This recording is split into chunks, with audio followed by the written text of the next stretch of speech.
Question number 6 है। यहाँ पर दिया गया है यदि बिंदु 1,2 4,3 x,6 और 3,5 इसी क्रम में लेने पर, ठीक है। यानी कि यहाँ पर क्रम यही सेम रखना है। पहले इसको a मान लेना है, b मान लेना है, c मान लेना है और d मान लेना है, ठीक है। क्रम सेम होना चाहिए। तो यहाँ पर हमने अपने आप से मान लिया कि ये समांतर चतुर्भुज जो है इसके शीर्ष क्या है, a b c d है। और a का नाम कितना 1,2, इसके निर्देशांक 1,2, b के निर्देशांक 4,3 और c के निर्देशांक x,6 और d के निर्देशांक 3,5, ठीक है। इसी क्रम में लिया गया है। और यहाँ पर एक फिगर हमने बनाया है समांतर चतुर्भुज का, यहाँ पर ए बी सी डी, ठीक है। और क्रम यहाँ पर ये आपको ध्यान रखना जरूरी है कि ए यहाँ पर अगर रखा गया है तो यहाँ पर बी यहाँ पर रखा गया है तो सी यहाँ पर ही रखा जाएगा, ठीक। सी इसके स्थान पे नहीं रखा जा सकता, ये आपको ध्यान रखना है। क्रम यही रहना चाहिए ऐसे, ठीक है। A B C D. और यहाँ पर विकर्ण कितने होते हैं समांतर चतुर्भुज में, कितने विकर्ण होते हैं, 2 विकर्ण होते हैं। कोई भी चतुर्भुज है इसमें कितने विकर्ण होते हैं, 2 विकर्ण होते हैं। और जो समांतर चतुर्भुज का विकर्ण होता है, अगर यहाँ पर दोनों विकर्ण हम खींचे तो वे एक दूसरे को कहाँ कट करते हैं, एक दूसरे को। अगर इसका विकर्ण हम खींचे, ए सी एक विकर्ण हमने खींचा है, अगर यहाँ पर हम कौन सा विकर्ण खींचे, बी डी खींचते हैं, ठीक है।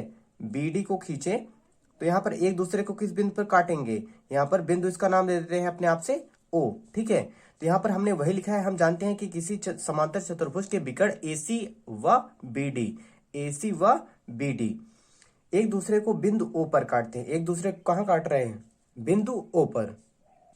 तो जो बिंदु ओ है वो क्या हुआ, विकर्ण एसी और बीडी का क्या है, मध्य बिंदु है। क्या है, एसी और बीडी का मध्य बिंदु है। इसलिए हम क्या करेंगे, यहाँ पर एसी का मध्य बिंदु बराबर कितना हो जाएगा, विकर्ण एसी का मध्य बिंदु बराबर कितना हो जाएगा, विकर्ण बीडी का मध्य बिंदु, ठीक है। अब इसी क्वेश्चन को सॉल्व करना है। और मध्य बिंदु का सूत्र सबको पता है। मध्य बिंदु का जो सूत्र होता है, मध्य बिंदु का जो सूत्र होता है वो क्या होता है, x1 प्लस x2 बटा 2 कामा y1 प्लस y2 बटा 2। यही होता है सूत्र किसका, मध्य बिंदु का। यानी कि x कोऑर्डिनेट को जोड़ के क्या करना है, बटा 2 कर देना होता है कामा लगा के, और y कोऑर्डिनेट को जोड़ के बटा 2 कर देना होता है। यही इसका रूल है, यही इसका सूत्र है, ठीक है। चलिए अब यहाँ पर हम करते हैं क्वेश्चन में। यहाँ पर विकर्ण एसी है, एसी वाला देखना है पहले, ए और सी, सॉरी ए और ये सी, ठीक है। यहाँ पर x कोऑर्डिनेट कितना है, 1 है, 1 प्लस, और सी वाले में कितना है, x है, 1 प्लस x बटा कितना करेंगे, 2, फिर कामा लगाएंगे।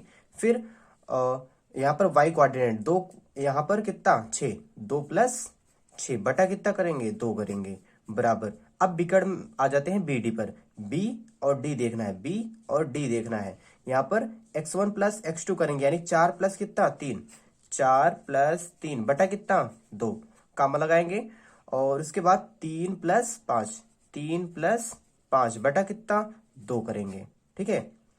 अब यहाँ पे इसी को हमें सॉल्व करना है। चलिए अब करते हैं। तो यहाँ पर ये 1 प्लस x बटा कितना 2 कामा ये 6 और 2 कितना हो जाएगा 8, 8 बटा 2 कितना होता है, 8 बटा 2 आएगा 4, ठीक है, बराबर। 4 3 ये कितना हुआ 7, 7 बटा 2, 7 बटा 2 कामा 5 3 कितना होता है 8 होता है, 8 बटा 2 करेंगे कितना आएगा 4 आएगा। यहाँ पर देखा जाए y कोऑर्डिनेट क्या है, आपस में बराबर है। y कोऑर्डिनेट आपस में क्या है, बराबर है। तो x कोऑर्डिनेट भी आपस में क्या होगा, बराबर होगा, क्योंकि यहाँ पर कुछ, यहाँ पर बीच में क्या लगा है, बराबर का चिन्ह लगा है। तो x कोऑर्डिनेट के बराबर होता है, y कोऑर्डिनेट के बराबर होता है। तो यहाँ पर 1 प्लस x बटा 2 किसके बराबर हो जाएगा, 7 बटा 2। x कोऑर्डिनेट यहाँ से बटा 2 दोनों तरफ कैंसिल हो जाएंगे। तो यहाँ पर 1 प्लस x बराबर कितना आया, 7 आया। तो यहाँ से x बराबर कितना आ जाएगा 7, और ये प्लस में 1 है, इस तरफ जाएगा पक्षांतर होके माइनस का 1। तो x बराबर कितना आ गया, ये आया 6 आ गया, ठीक है। तो ये इसका आंसर हो गया।